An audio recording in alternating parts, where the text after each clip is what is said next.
இது ஆவிக்குரிய ஆன்மீக குடும்பம். நம் ஒருவருக்கு ஒருவர் பாரத்தை ஒருவர் சுமந்து கிறிஸ்துவின் அன்பை செய்யணுமா வெளிப்படுத்தணும். ஏன்னா அவர் நம்ம அளவில்லாத அன்பு வைத்தபடியால் நாமும் ஒருவருக்கு ஒருவர் பகை, பொறாமை, பெருமை, குரோதங்கள், விரோதங்கள் நம்மிடத்தில் காணப்படக்கூடாது. சரிங்களா? அவன் மேல் அன்பு வைத்தது போல நாமளும் ஒருவருக்கொருவர் அன்பில் என்ன செய்யணும்? வளரணும், அன்பிலே காணப்பட வேண்டும். அது ஒருவருக்கொருவர் ஜெபத்துல நினைத்துக் கொள்ளும்படியாக அன்போடு கேட்டுக்கொள்கிறேன். பலவீனத்தோடும் சுகவீனத்தோடும் வியாதியோடும் இருக்க பிள்ளைகளுக்காக ஜெபத்தில் நினைத்துக் கொள்ளுங்கள். நூற்றுக்கு அதிபதி தன் வேலைக்காரனுக்காக தேவ சமூகத்திலிருந்து விண்ணப்பம் பண்ணது போல உங்களுக்கு தெரிஞ்ச யாராவது சுகவீனத்தோடு பலவீனத்தோடு காணப்படுவார் என்றால் அவங்களுக்காக நீங்க ஜெபிக்க கடமைப்பட்டிருக்கீங்க. அல்லேலூயா. நீங்க ஜெபிக்க கடமைப்பட்டிருக்கீங்க. ஜெபிக்கன்னு சொல்லல, அது உங்க மேல இருந்தது கடமை, பொறுப்பு. ஆகிய ஒருவருக்காக ஜெபத்தில் எடுத்துக்க முடியாது. அன்பு கேட்டுக்கள் சிஷமாக சாலமாவுக்காக உதயமாவுக்காக ஜெபத்தில் எடுத்துக்கொள்ளுங்க. சீக்கிரமாக குணமாகி குடும்பத்தோடு பிள்ளைகளோடு சேர்ந்து நாமத்தை மேம்படுத்த முடியாது, கிருபை பார்க்க முடியாது, ஜெபத்தில் எடுத்துக்கொள்ள முடியாது. அன்போடு கேட்டுக்கொள்கிறேன். தேவைகளோடு இருக்க பிள்ளைகளுக்காக ஜெபித்துக் கொள்ளுங்க. கால பிரச்சனை, இன்னும் திருமணத்துக்காக, இன்னும் பலவிதமான எதிர்பார்த்து காக்கிற ஒவ்வொரு பிள்ளைகளுக்காக ஜெபங்களை ஒரு நினைத்துக் கொள்ள முடியாது. அன்போடு கேட்டுக்கொள்கிறேன். சிஷமாக அருளுக்காக ஜெபித்துக் கொள்ளுங்கள். சில பலவீனமாக காணப்படுற அருளை ஜெபத்தில் நினைத்துக் கொள்ள முடியாது. அன்போடு கேட்டுக்கொள்கிறேன். இந்த ஆஸ்வதிக்கப்பட்ட இடங்களையும் தினத்தை மேம்படுத்த முடியாது, ஒரு ஆராய்ச்சிக்கும்படியாக வந்திருக்கிற உங்கள் யாவரையும் சர்வமான இயேசு கிறிஸ்து நாமத்தாலே உங்களை வாழ்த்துகிறேன். உங்களை ஆசீர்வதிக்கிறேன். சர்வ ஆண்டவர் நம்மோடு கூட இருப்பாராக. ஒவ்வொரு நாளும் என்ன செய்ய சமத்துவ காத்துருங்க. ஏன் அப்படின்னா நாளானது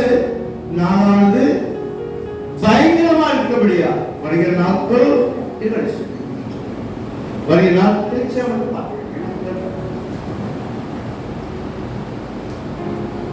வழக்கு நாட்கள் பயங்கரமா இருக்கபடியா. ஆகையால் ஒவ்வொரு நாளும் அவருடைய சமூகத்தை காத்துருங்க, அவரை தேடுங்க, நாமத்தை மேம்படுத்துங்க, ஜெபிங்க. உங்க பிள்ளைகளுக்காக, உங்க குடும்பத்துக்காக ஜெபிக்க மறந்துடாது. காலையில் எந்திரிச்சோன்னே உங்க பிள்ளைகள் தேடி சமூகத்தை அர்ப்பணிங்க. ஆண்டவருடைய பிள்ளைகளை பொறுப்படுத்தி நம்முடைய பிள்ளைகளை ஆஸ்வதிப்பாராக. ஒரு சின்ன அட்வர்டைஸ் பார்த்தது டிவியில, ஒரு 15 நிமிஷம் இந்த ஆப்ல நீங்க கொடுப்பீர்கள் என்றால் உங்க வாழ்க்கை மாறும், உங்க சூழ்நிலை மாறும் என்று சொல்லி, இல்லாவிட்டால் சீக்கோ ஆப்னு சொல்லி, சீக்கோனா அதை தெரிந்து கொள்ளும்படியாக சில காரியங்கள் அது கொடுக்கப்படுகிறது. அதை நீங்க உங்க மொபைல் போன்ல அதை பார்ப்பீர்கள் என்றால், நீங்க பார்க்காவிட்டால் என்ன சொல்லுன்னா, நீங்க இப்படி ஆவீங்க.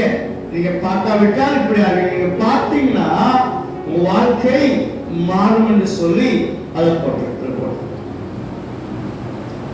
சொல்லுது சங்கீத புஸ்தகம் 2ஆம் அதிகாரம் அந்த கடைசி அந்த 2ஆம் வசனம் சொல்லுது.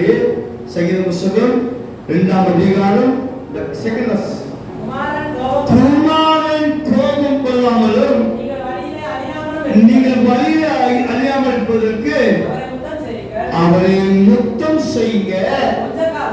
கொஞ்ச காலத்துல அவருடைய கோபம் பற்றி எரியும், அவரை அண்டிக் கொள்கிறவருடைய அவரும் பாக்கியவான்.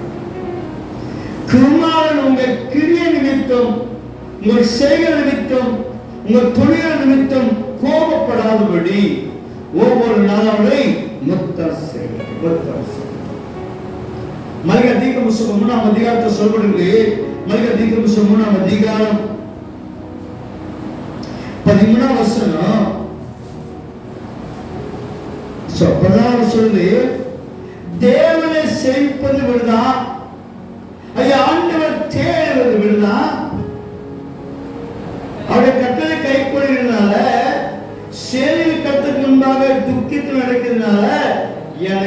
என்ன பிரயோஜனம்? நான் ஆலயத்துக்கு போவதனால எனக்கு என்ன? வேலைக்கு போறேன், சம்பளம் கிடைக்கிற பிரயோஜனம். ஆனா ஆலயத்துக்கு போவதனால எனக்கு என்ன பிரயோஜனம் ஐயா? பிரயோஜனமா ஆலயத்துக்கு அடையும் கூட உங்களுக்கு பிரயோஜனம் இல்லையா? ஆலயத்தை என்ன சொல்றாரு? நினைக்கூடாது. வேலைக்கு போனா சம்பளம், அப்படிதானே? வேலைக்கு போனா ஆலயத்தில் எனக்கு இல்லையா? அரை மணி நேரம் பேசுறாங்க, அதை கேட்கிறோம், எனக்கு என்ன பிரயோஜனம்? என்ன லாபம் எனக்கு அதுல?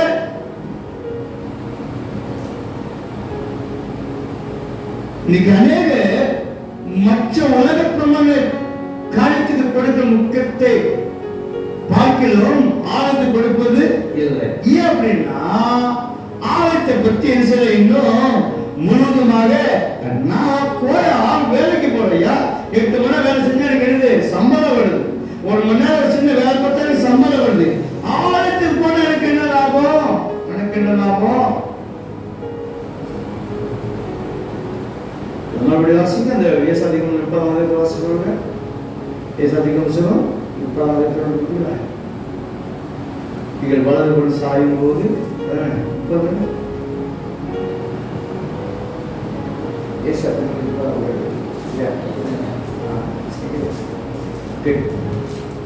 ஏசாதிகம் 30 அதிகாரத்துல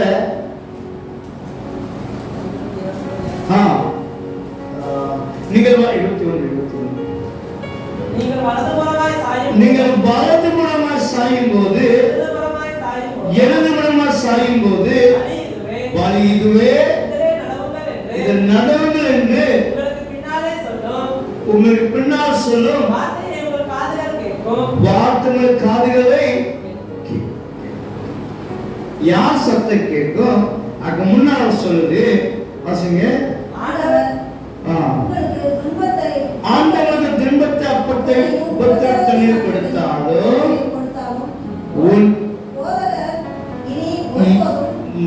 மறைவாய்ப்பதை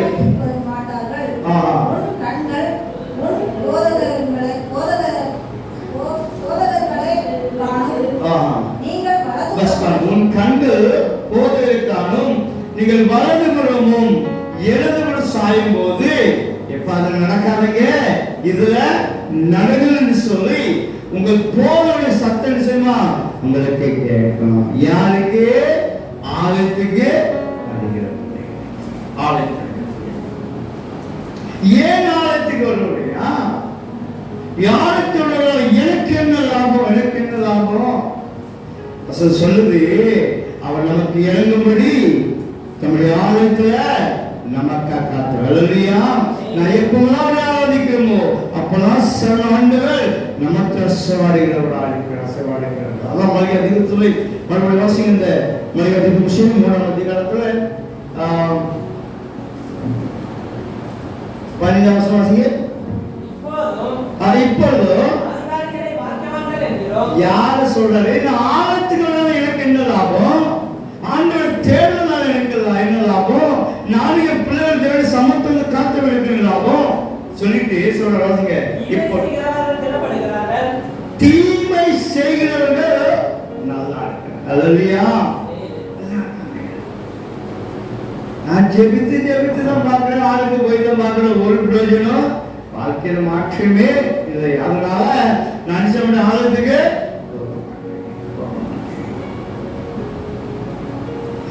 தீமை செய்கிறவங்க நல்லா இருக்காங்களே, அகங்காரிகள் பாக்கியம் சொல்றாங்களே, அப்ப எனக்கு என்ன வாதத்துக்கு போவதனால எனக்கு என்ன லாபம்? வாசிங்க.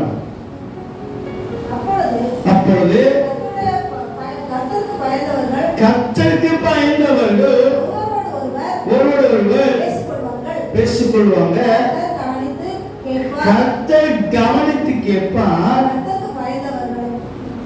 கர்த்தருக்கு பயந்தவர்களுக்காகவும் அவருடைய நாமத்தை தியானிக்கிறவர்களுக்காகவும் கணக்கு இருக்கு. அவருடைய நாவே கணக்கு இருக்கு இருக்கு.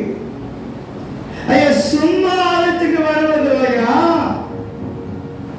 என் நேரத்தை ஒதுக்கி என் தேவ சமூகத்தை காத்திருக்கவர்கள் எனக்கு என் ஆண்ட ஒரு நாள் ஞாபக புத்தகத்துல எழுதி வச்சிருக்கிறார். எழுதி வச்சிருக்க இருக்கிறார்கள்.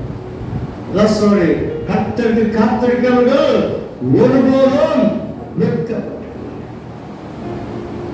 ஐயா, சிங்க குட்டிகள் தாட்சியந்த பட்னியா கிடக்கலாம். அவர் சமூகத்தை காத்துக்க பிள்ளைகள் ஒருபோது வெட்கப்பட்டு போக மாட்டாங்க. அல்லையா, ஒருபோது வெட்கப்பட்டு போக மாட்டாங்க. இன்னைக்கு சொல்லலாம், எனக்கு நேரம் இல்லை ஆளுத்து போவதுக்கு, எனக்கு இவ்வளவு வேலை இருக்குது, ஆளுத்து மற்ற எல்லா கருத்துக்கும் வேலையை போட்டுட்டு நான் செய்றேன், வேலைக்கு போகிறேன், வேலையை போட்டுட்டு நான் என்ன பிரயாணத்திற்கு போகிறேன். இப்படி இருக்கும்போது ஆழத்துக்கு வருவது மாற்றம் செய்து அந்த பயம் இல்லாமல் போச்சு. எனக்கு பயம் இல்லாமல் போச்சு. அதனால சொல்றாரு, நான் ஆழத்துக்கு போனால எனக்கு என்ன லாபம்? என்ன லாபம்? ஆழத்துக்கு போய் நிக்கிறதுனால, ஆண்டவரை ஆராதிப்பதனால எனக்கு என்ன லாபம்? அதுக்கு ஆன்சர் என்ன? அண்ணா சொல்ல பார்த்தீங்களா? ஒத்துருவே என்ன சொல்றாரு? கர்த்தருக்கு காத்திருக்கிறவர்களை அவர் ஞாபக புத்தகத்துல எழுதி வச்சிருக்கிறாரியா. ஒரு நாள் வரும், என் கணக்கு என்ன செய்ய திறக்கப்படும். அன்றைக்கு எனக்குரிய பலனை தேவன் நம்ம என்ன செய்வாராம்? தன்னை தேடிக்க பிள்ளைகள் கொடுக்கிறவரா இருக்கிறாராம். ஒருபோது விற்கப்பட்டு போவதில்லை. அப்படி சமூகத்தில் காத்த பிள்ளைகளை அவர் ஒருபோது விட்டு விடுவதில்லை. அப்படி சமூகத்தில் காத்த பிள்ளைகள் ஒருபோது தோற்று போவதில்லை. மறந்துடக்கூடாது, மறந்துடக்கூடாது. ஆலயத்தை நேசிக்கிறவருக்கு என்ன ஆசீர்வாதம் பாருங்க. வாசிங்க ஏசாதிகம் புத்தகத்துல 56ஆம் அதிகாரம் 16ஆம் வசனம் வாசிங்களே. ஏசாதிகம் புத்தகம் 56 16 வசனம். சாரி 6ஆம் வசனம். கர்த்தரை சேவிக்கவும் அவருடைய நாமத்தை நேசிக்கவும் அவருக்கு ஊழியக்காரராக இருக்கவும் அவரை சேர்ந்து ஓய்வு நாளை பரிசுத்த குலைச்சலாக்காதபடி ஆசரித்து உடன்படிக்கையை பட்சம் நடிக்கிற அந்நிய புத்திரர் அனைவரையும் வாசிங்க. நான் என் பரிசுத்தப்படுத்திக் கொண்டு அவர்களை என் பரிசுத்தப்படுத்திக் கொண்டு வந்து என் ஜெப வீட்டில் அவர்களை மகிழ பண்ணுவேன். அவருடைய சகல தர்மங்களும்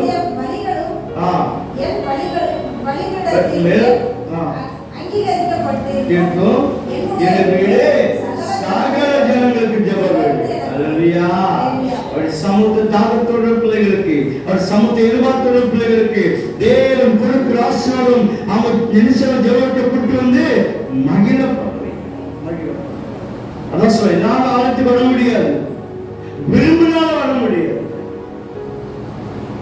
ஆழத்து மேல ஒரு வாஞ்சி இருக்கு, ஆழத்து மேல தாகம் இருக்கு. சங்கீத பிரசவம் எப்ப விடியும் என்று காத்திருப்பேன், அதிகாலத்தை சமூகத்தில் காத்திருப்பேன் சொல்லி சங்கீதக்காரன் சாவிது தேவனுடைய சமூகத்தை எவ்வளவு வாஞ்சியா இருந்தா தெரியுமா? ஒரு நாளைக்கு அவர் 5 நேரம் தொழுது கொள்வான். தேவனுடைய ஒரு ராஜாவா இருந்த போதிலும், ஒரு பெரிய பொறுப்புல இருந்த போதிலும் தேவனை தேட ஒரு நாளும் மறக்க ஒரு நாள் மறப்பாங்க. அப்ப ஆலயத்தை நேசிக்கிறவர்களுக்கு தேவன் சொல்ல மிகுந்த சமாதானம். சங்கீதம் 92 சங்கீதத்தை சொல்லப்படுகிறது பாருங்க. ஆலயத்து வருகிற பிள்ளைக்கு என்ன ஆசீர்வாதம் கொடுக்கிறார் ஆண்டவர். சங்கீத புத்தகம் 90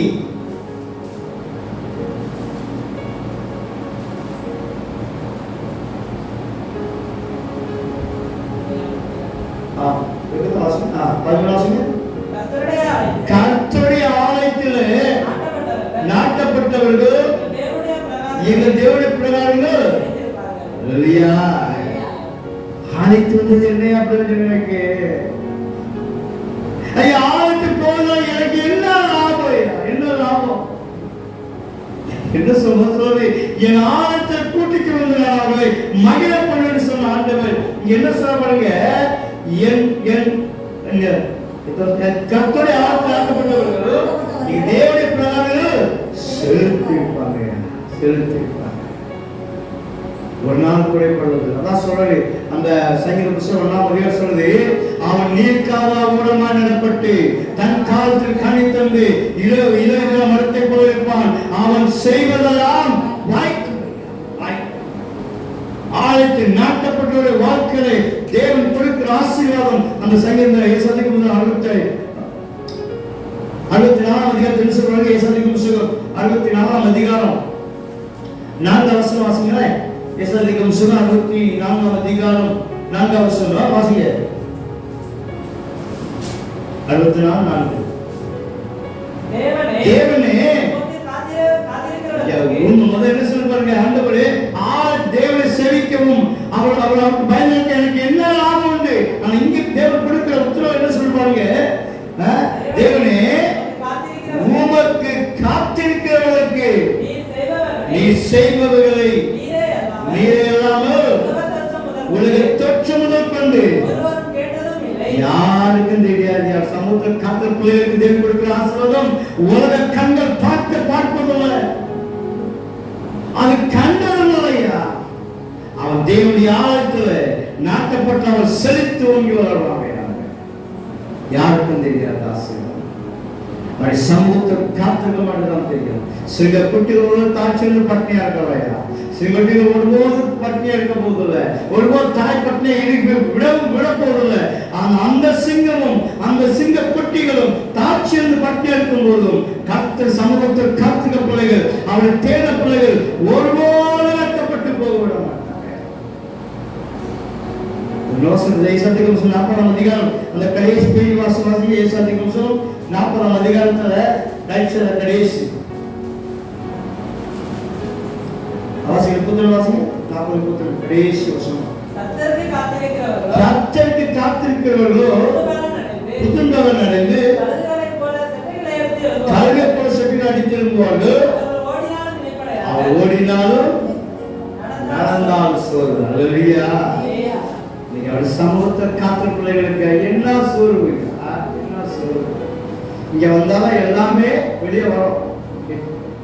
இங்க வந்தாதான் எல்லா சோறுகள் தூக்கம் இங்கதான் வரும், பலன் இங்கதான் வரும். இங்க உட்கார்ந்து ஒரு செய்தியாளர் கொடுக்குறாங்க, அவ்வளவு தூக்கம் அப்படியே கண்டிப்பாக வேணும். வேலை வேணும். அது சமூகத்துல காத்திர பிள்ளைகள் புது பலன் வாசிங்க. கழுகை போல செட்டை அடித்து எழும்புவார்கள். அவர் ஓடினால் எழுப்படையார்கள். சமூகத்தை காத்திரவர்களுக்கு புதிய உற்சாகம். அப்படி சமூகத்தின் ஆள் பிரவேசிக்கும் போது அவங்க முகம் பார்க்க ஒருபோது வெட்கப்பட்டு போவாங்க. முகம் பிரகாசம் சமூகத்தை காத்து ஒரு நாள் விட்டு விடாதீங்க. நாட்கள் பயங்கரமா இருக்கபடியா சொல்லுங்க, ஆலயத்தை கூப்பிடுங்க, கூப்பிட்டே இருங்க, சொல்லிக்கிட்டே இருங்க. அல்லேலூயா. ஒருபோது சோர்ந்து போயிடாதீங்க. ஆலயத்தை கூப்பிடுவது ஒருபோது சோர்ந்து போயிடாதீங்க. ஏன்னா குமாரன் ஒரு நாள் கோபம் கொள்ளும் போது நீங்கள் நானும் வழியில் அறிந்து போகாதபடி ஒவ்வொரு நாளும் என்ன செய்யணுமா, முத்தம் செய்யும். தாசுதிகளுடைய சமூகத்தில் காத்திருக்க பிள்ளைகள் உலக பிரமாண நேரத்தை எவ்வளவு கொடுக்கிறோமோ அதை காட்டிலும் அந்த வேலை செய்யும்படியாக பலத்தை கொடுத்த ஆண்டவருக்கு, சாப்பிட வேண்டிய சுரத்தை கொடுத்த ஆண்டவருக்கு, நமக்கு ஆவணம் கொடுத்த ஆண்டவருக்கு ஒரு நாள் நன்றி சொல்ல நடத்தப்படாதீங்க. நம்ம வேலைக்கு போனோம், முதல்ல சம்பளம் கொடுக்காரு. அந்த சம்பளம் வாங்கிக்கிட்டு வீட்டில் இருக்க முடியுமா? மன்னார்த்தை பெருசனும் வேலைக்கு. மனுஷனுக்கு உண்மையா இருக்கும் போது நம்ம ஒவ்வொரு நாளும் காலை தட்டி எழுப்பி மறுபடி பிறக்க செய்து உங்களுடைய பிள்ளைகளுக்கு அதிகாரத்தை கொடுத்து வாழ்ந்து சுகமா இருக்க முடியாது மறுபடி சந்தர்ப்பத்தை கொட்டி கொடுத்த ஆண்டவருக்கு நீங்கள் நான் என்ன செஞ்சிருக்கிறீங்க? அரை மணி நேரம் சமத்தை காத்திருக்கிறது எனக்கு நேரம் இல்லை. அது சமத்தை காத்த எனக்கு வாஞ்சியலை அதை சொல்லி கர்த்தருடைய ஆலயத்தில் நாட்டப்பட்டவர்கள் நீங்கள் ஆலயத்தில் செலுத்து வருவாங்க. ஒரு நாள் ஓடி போனாலும் இழப்படைய மாட்டாங்க, நடந்தாலும் சோர்ந்து போக மாட்டாங்க. தாஸ்வதிக்கப்படுகிறவர்கள் ஒவ்வொரு நாளும் ஒரு சமத்தை காத்துருங்க. நம்முடைய பிள்ளைகள், நம்ம துருச்சம் பிள்ளைகளை வராது ஒவ்வொரு நாள் சொல்லுங்க, ஆலயத்துக்கு வாங்கன்னு சொல்லுங்க, ஒப்பிடுங்க. கூப்பிட்டுட்டே இருங்க, சொல்லிக்கிட்டே இருங்க. ஆண்டவரை தேடுங்க, அது சமத்துல காத்துருங்க. உங்க பிள்ளைகளுக்காக ஜெபம் பண்ணுங்க. நீங்க ஜெபிக்காம வெளியே போயிடாதீங்க. ஒவ்வொரு நாளோட தேடுங்கன்னு சொல்லிக்கிட்டே இருக்கணுங்க. சொல்லிக்கிட்டே ஒரு நாள் வரும் இந்த வார்த்தை கேட்கக்கூடாதபடி ஜனங்கள் தவிப்பாங்க. சொல்லுது சொல்லுது தேவ வார்த்தை கேட்கக்கூடாதபடி பஞ்சம் வருமா. அன்னைக்கு ஆலயத்தை தேடுவாங்க, ஆலயம் இருக்காது. ஊழியக்காரர் தேடுவாங்க, ஊழியக்காரர் இருக்க மாட்டாங்க. ஜனங்கள் தவித்துக் கொண்டு இருப்பாங்க. சொல்றாரு இவ்வளவு மகத்துவமான வார்த்தை கொடுக்குறேன்னு அது அவங்க அண்ணாகிராமா அந்த அசால்ட்டா இவ்வளவு ஸ்பெஷலான வார்த்தை கொடுத்துருக்காங்க. ஓசியாத்தின் புத்தகத்துல வாசிங்க. ஓசியாத்தின் புத்தகம் இசைக்கு அர்த்தம் இருக்குது தானியலுக்கு அர்த்தம் இருக்குது யோசியா. ஓசியாத்தின் புத்தகத்துல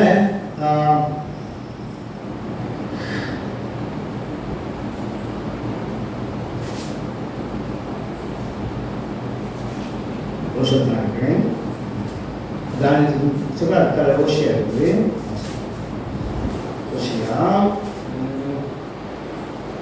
வாசிங்க அந்த 8ஆம் அதிகாரம் 12ஆம் வசனம் வாசிங்க. 8-12 வாசிங்க.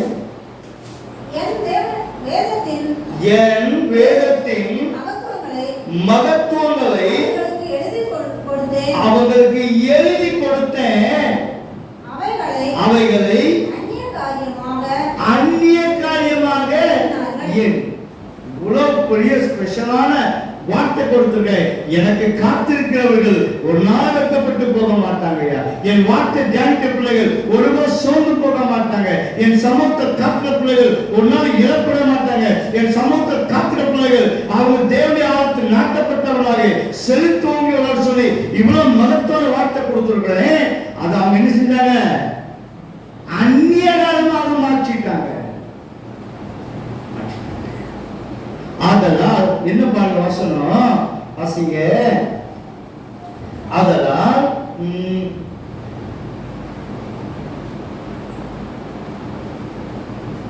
5ஆம் அதிகாரம்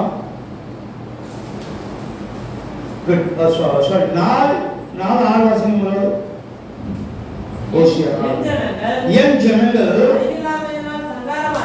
அறிவில்லாமல் சங்கமாகிறார்கள். நீ அறிவை விடுத்தால் ஆசையாதபடிக்கு நானும் உன்னை வெறுத்து விடுவேன். தேவனுடைய வேதத்தை மறந்தாய். நான்கு பிள்ளைகளை இவ்வளவு பெரிய பொக்கிஷமாக வார்த்தை நம்ம கொடுக்கப்படுகிறது. இது என்ன செஞ்சாங்கன்னா அந்நிய காரியமாக இதை பற்றி ஆயர் தியானிப்பா. இந்த வார்த்தை கேட்க எனக்கு நேரம் இல்லையா? இந்த வார்த்தை கேட்க எனக்கு காதும் இல்லை. ஒரு நாள் வரும் இந்த வார்த்தை கேட்க அவரோடு காத்திருப்பாங்க. அன்னைக்கு வார்த்தைக்கு கொடுக்கிறதுக்கு ஆட்கள் இருக்க மாட்டாங்க. அதான் சொல்றது ஆலை இவ்வளவு தூரம் சரி ஆழத்துக்கு போக மறந்துடாதீங்க. சார்ந்த நீதிமன்ற பிரசங்க சொல்றாரு கால் நல்லா இருக்கும்போது ஆண்டவரை தேடிக்கோ. கண் நல்லா இருக்கும்போது வார்த்தை தியானித்து கொள்ளுங்க. காது நல்லா இருக்கும்போது வார்த்தை கேட்டுக்கிடுங்க. சுகம் இருக்கும்போது பலம் இருக்கும்போது யாரு சமூகத்தில் காத்திருக்க மறந்துடாதீங்க. ஒரு நாள் வரும் கண்ணு போச்சு, என் காது போச்சு, எனக்கு சொல்லி கேட்க மறந்து போச்சு, யாரா சொல்ல மாட்டாங்கன்னு சொல்லி அவரோடு காத்திருப்பீங்க. அந்த நாள் வர்றதுக்கு முன்பாக இப்ப நான் நல்லா இருக்கிறேன், என் கண்ணு நல்லா தெரியுது, என் காது நல்லா கேட்குது, என் கால் நல்லா இருக்குதுன்னு சொல்லி நாம் சொல்லும் போது அவரை தேடிக்கொள்ளுங்க. அவரை தேடிக்கொள்ளுங்க. ஒரு நாள் தேடி கோபம் வளர்க்கின்றார்களே அவர் சமுத்திரம் செய்யணும் காத்திருக்கணும். தாசுதிக்கு விழுந்தவர்கள் அவர் சமூகத்தில் காத்துக்க பிள்ளைகள் ஒவ்வொரு நாள் அவர் தேட மறந்தாங்க. ஒரு சமூகத்தில் காத்துக்க மாட்டாங்க. ஒவ்வொரு நாள் ஜெபிக்க வந்தாங்க. இதோட வார்த்தை கேட்க செய்யாங்க. சோம்பலாயிருந்தாங்க. ஒரு நாளத்தை தேடுங்க. ஒரு சமூகத்தை காத்துருங்க. சர்வ ஆண்டவர் நம்மளையும் நம்முடைய பிள்ளைகளையும் நம்முடைய குடும்பத்தையும் நம்முடைய கிராமத்தையும் நம்முடைய கிராமத்தில் ஒவ்வொரு குடும்பத்தையும் ஆசிரிக்க பலவாக அவர்களுடைய கிருபை தேவன் தந்து நம்மை ஆஸ்வதிப்பாராக. ஆமென். அப்படி கண்கள் மூடி மிகப்பெரிய பொக்கிஷமான தேவனுடைய வார்த்தை கொடுத்திருக்கார் நமக்கு. எனக்கு படிக்க தெரியல, ஆனா காது கேட்குது. சமூகத்தை காத்து கேட்கும் போதே நம்ம உள்ள பிரகாசம் அடைந்து வார்த்தை கேட்க கூடாது. ஒரு நாள் வரும் அன்னைக்கு விரும்புவோம் நாம, ஐயோ இந்த வார்த்தை கேட்க ஒருவர் இல்லையே, எங்க இந்த வார்த்தை கிடைக்கும் சொல்லி நாம் தேடி அழைக்கும்பாக வீட்டு பக்கத்துல நம்மை செவி கேட்கும்படியாக அருகில தேவனுடைய வார்த்தை ஒவ்வொரு நாள் துணிக்கப்படுகிறது. அந்த வார்த்தை கேட்டு நம்முடைய வாழ்க்கை மாற்றிக்கொள்வோம் என்றால் சர்வ ஆண்டுகள் நம்ம ஒவ்வொரு எடுத்துக்கொள்ளப்படுத்தவர்களாக இருக்கிறார். இந்த ஆசிரியர் ஒரு சமுத்திரம் பின் சொல்ல போகிறோம். பிரியாத தேவன் இந்த இறப்புக்கு பிறகு இந்த இரவு முழுவதும் நம்ம துச்ச பிள்ளைகளோடும் நம்முடைய கிராமத்தோடும் நம்முடைய கிராமத்தோடு குடும்பத்தோடு கூட இருக்கும்படியாக அவருடைய கருத்தை தாழ்த்தி ஏற்பணிப்போமா. வான சிங்காசனம் முதல் வீட்டிலிருந்து பூமியின் மேலே கண்ணோக்கமா இருக்கும் ராஜாதிராஜனே, சர்வவல்ல ஆண்டவரே, எங்கே 2-3 நாமத்தை உடம்படப்பட்டிருக்கிறாரோ அவர் மத்தியில் பேர் செல்வாக்கெடுத்த ஆண்டவரப்பா. ஐயா நான் ஆலயத்துக்கு போனாலும் எனக்கு என்ன லாபம்? ஆலயத்தை காத்திருக்கிறதால எனக்கு என்ன பிரயோஜனம்? ஐயா வேலைக்கு போனாலும் சம்பளம் கிடைக்கும், எனக்கு ஆலயத்துக்கு இருக்கிறதால எனக்கு என்ன பிரயோஜனம்? சொல்லுது என் ஞாபகம் சொல்லணும் இல்லையா? அப்போது சமூகத்தில் காத்திர பிள்ளைகளுக்கு அவர் கொடுக்கிற கனம், அவர் கொடுக்கிற ஆசீர்வாதம் யாருக்கும் தெரியாது. சமூகத்தில் காத்திருக்க பிள்ளைகளை ஒரு கூட விரும்ப போவதில்லை, அவர் ஒரு கூட விரும்ப விட போவதும் இல்லை. தாசதிக்கு விட நிலவலை அவர் சமூகத்தில் இருக்க நாம அவரை தேடிய பிள்ளைகளை குடும்பத்தை ஆசீர்வதிக்க வல்லவராக இருக்கிறார். மகத்துவமான வார்த்தை கொடுத்திருக்கிறார். அந்த வார்த்தை கேட்க எனக்கு மனம் இல்லாவிட்டார் சொல்றது நான் பிள்ளைய மறந்துவிடைய ஒரு நாள் வீட்டின் அருகே என் காது பக்கத்தில் துணித்துக் கொண்டே இருக்குது. இதை கேட்க மறந்துட்டா ஒரு நாள் வரும், கேட்க ஆவலோடு காத்திருப்போம். அன்றைக்கு அந்த வார்த்தை கிடைக்காது. இந்த இரவு சமூகத்தில் சொல்ல போகிறோம். பிரியாத தேவன் அவர் கர்த்தரை தாழ்த்தி அர்ப்பணிப்போம்.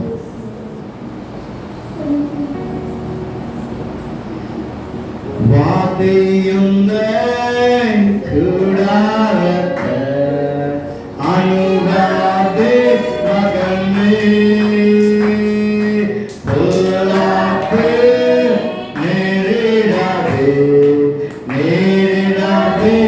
மகனே,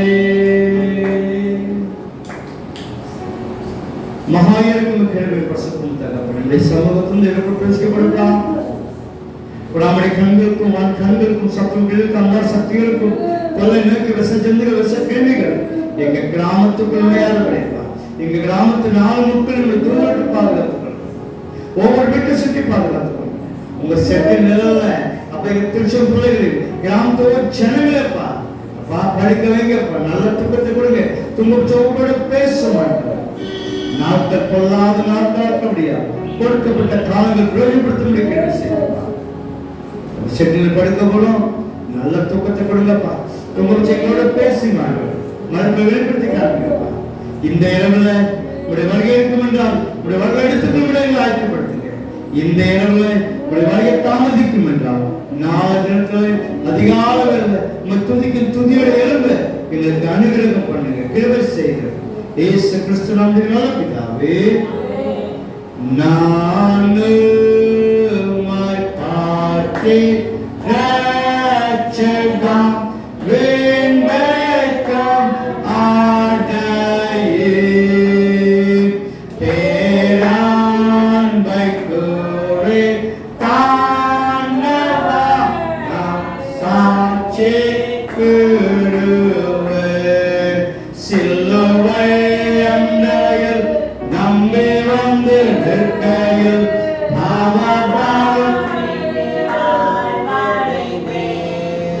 எந்த நேரமும் எனதுரத்திலும் பேரானந்தம் பொங்கி பாடுவே.